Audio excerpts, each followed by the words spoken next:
Hello and welcome to NewsClick. You're watching Present, Past, and the Future.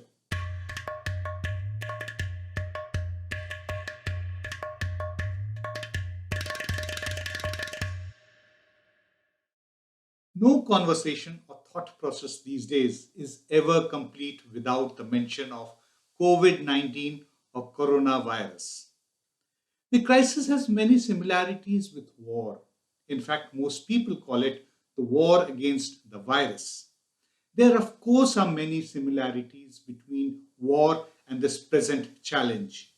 Like in war, governments now, especially in India, are seeking to mobilize people to participate in various programs which they are announcing. Like in war, workplaces are shut.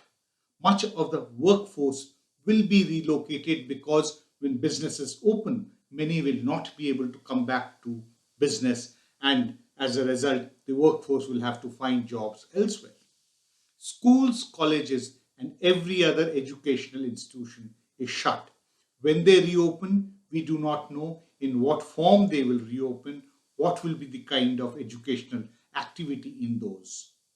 But most importantly, like during war, fear is the most important and universal sentiment at the people across all demographic groups. Even in health workers, fear is paramount, whether they are doctors or whether they are nurses or various other paramedics. Whenever they approach a patient, they not only are worried about the patient's health but also about their well being. We really cannot ever fault them for this sentiment. At the moment, everyone, governments downward, is willing to make their future unsure only to fight the particular crisis at the moment. As they say in Hindi, Jaan hai to jahan hai. If we survive this moment, only then can we start looking at the future. But then, should we not look at the past and also at the future simultaneously while coping with the present? Everybody is talking about an impending economic crisis, but no one really has any clear idea as to how to tackle the situation. Some weeks ago, Geeta Gopinath of the International Monetary Fund remarked that the great lockdown has resulted in unprecedented collapse of activity. None of us actually know what the future holds. And she was candid enough to say that global growth is going to plummet to -3. She added, this makes the Great Lockdown the worst recession since the Great Depression. She is not the only one to talk about the Great Depression. Google the term along with COVID 19 or coronavirus, and you'll get lakhs of hits. But what is the Great Depression? Which were the countries that were so badly affected? And most importantly, how is depression different from recession? Most of us know the basics that it lasted almost a decade, starting from 1929 and continuing till 1939, the end of the 1930s.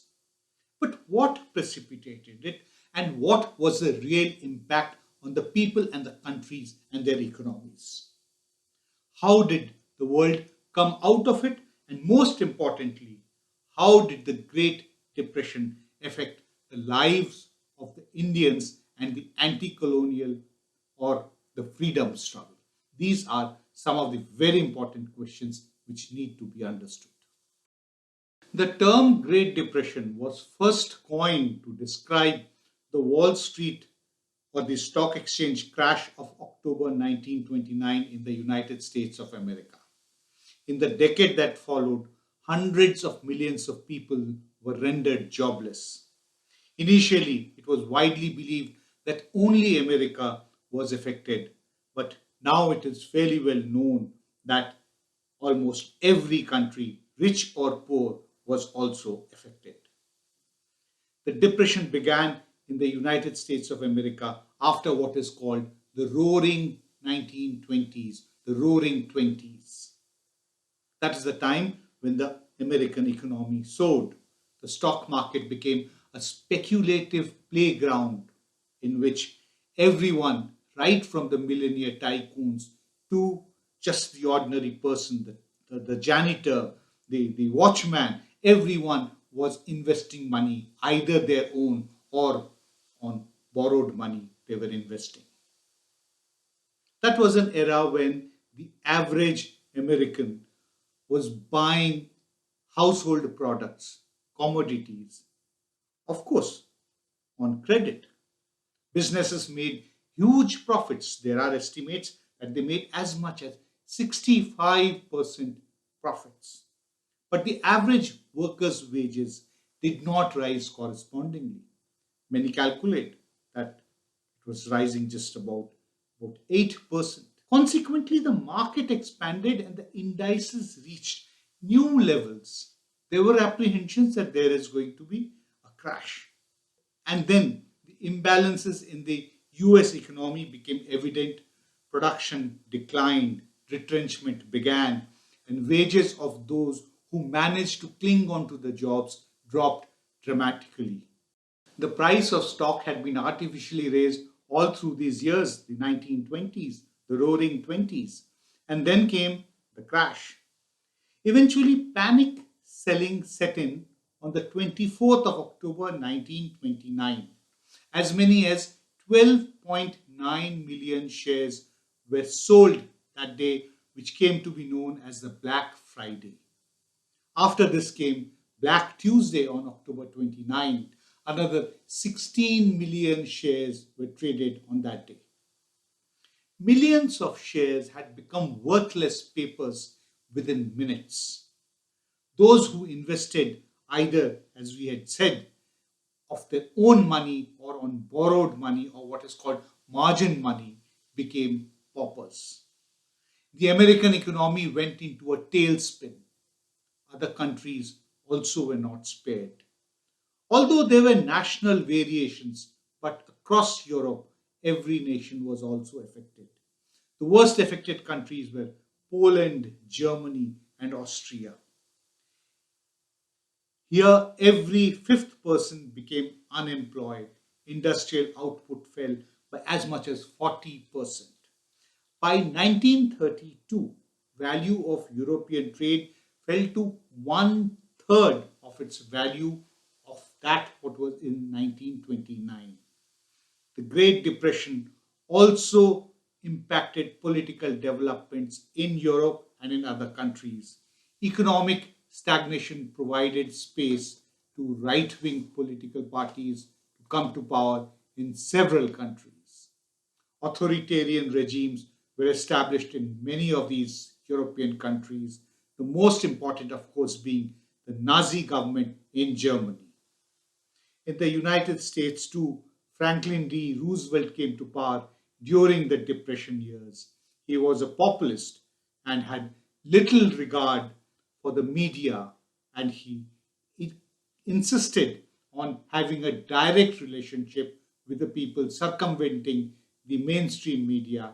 He set up and started these popular radio shows, which used to be called fireside chats. But did the Great Depression have any impact on India and Indians too? After all, the 1920s and 30s were not the decades of great economic activity in India. Very peculiarly, when we look at books, most books of modern history, modern Indian history, we do not find much mention of the Great Depression.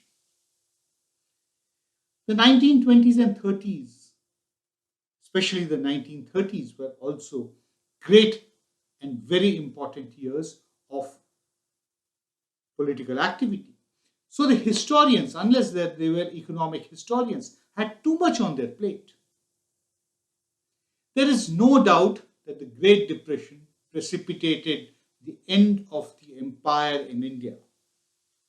The farmers were restive because farm prices came down heavily, but their rents and other costs did not come down in any way. As a result of which, their anger needed a vehicle for articulation, and the nationalist leaders, the national movement, the freedom struggle provided such a space and platform. We must remember 1929 when the Great Depression started with the October Wall Street crash. That is also the time when the national movement in India is beginning to revive. We know about the 1929 call for Purn Swaraj at the Lahore Congress. We also know that in early 1930, Mahatma Gandhi gave the call for the Salt March, or what came to be known as the Dandi March, which challenged the might of the British Empire. That is the backdrop to which the Great Depression started having economic impact in India. By that time, commercialized segment of the Indian rural sector, jute for instance, had to bear the brunt of the Great Depression. As a consequence, there was a very significant rise in rural indebtedness. Agriculture debt between 1929 and 1939 went up by almost 80%. By the end of the Great Depression, Indian farmers were spending twice the amount that they were doing previously in paying off their loans. Part of the problem stemmed from British encouragement to farmers to shift from traditional crops to cash crops. And when the demand for the cash crops collapsed in their British markets, the farmers had no place to sell, and Indians were prohibited from buying these cash crops. When the price of cotton fell, farmers were left with huge amount of unsold stock. Moreover, the imperial government adopted a protective trade policy. This helped the British economy but did not do the Indian farmers or the Indian economy any good. Because the British economy was not doing very well during the Great Depression, export and import from and to India also came down very heavily. As a result of which, the development of railways suffered very badly. This, to a great extent, it also reduced the social expansion, the networking of India, and general overall development also suffered. The Great Depression also, resulted in the British increasing tax on various things, most importantly on salt, and this angered the people and was one of the primary reasons as to why Gandhi found so much of support for his salt march. The Great Depression angered Indian people, and this is evident in the fact that when the first elections were held after the 1935 Government of India Act, that is the first elections held after that, there was a large turnout and people came out to vote. Within 2 years of the onset of the Great Depression in India, the Indian farmers had been financially crippled. What could the farmer have done at that time but to sell family treasure, and which was nothing but pure gold, physical gold? By 1931, almost 1600 ounces or 46 kilograms of gold was being shipped from Mumbai to England every day to meet their domestic requirements.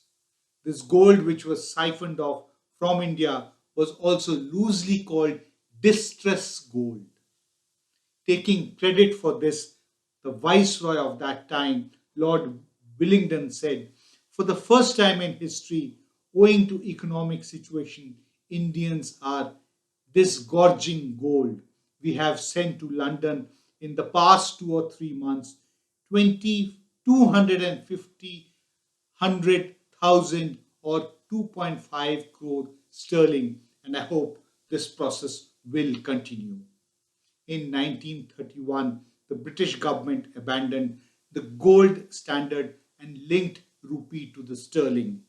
The Indians, from the industry as well as the political leadership, opposed this. At the Round Table Conference, Mahatma Gandhi questioned the British government as about their currency policy. No one had any answer to this. The Great Depression and the debate and the anger among the people at that particular time, however, had one positive development for the Indian economy. This was because of the pressure of the nationalist leaders that in 1935 the Reserve Bank of India was set up after a law, making it possible for the formation of such a body was passed in 1934 by the British Parliament. We must keep in mind that the Great Depression was not triggered by just economic factors, but because of the deep economic impact of the First World War. It ended too because of the onset of the Second World War, but we shall not talk about the end of the Great Depression at that time because at the moment we just seem to be staring into an economic crisis. We really do not know what will be the dimensions of it. Depressions are often also triggered by diseases which destroy not just a part of the humanity but also large sections of the economy.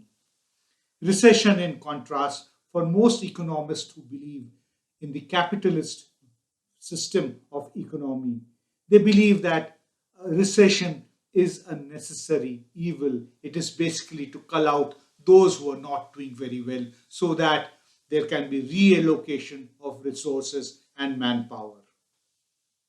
Depression is much more longer and a much more serious and complex phenomenon. The big question now is that are we heading into a prolonged recession or are we heading into a much longer depression? Is the government of India doing sufficient enough to ward off the impending economic crisis? Indians, in any case, have been prisoners of an economic slowdown for several years, and there have been several measures, but really, not really has happened to elevate the problems of the people. The Indians are currently hostage to fear, irrationality, superstition, and myths. The last that we can afford at this stage is another Great Depression. For that, however, we must prepare for the future. The question is that being done? Thank you.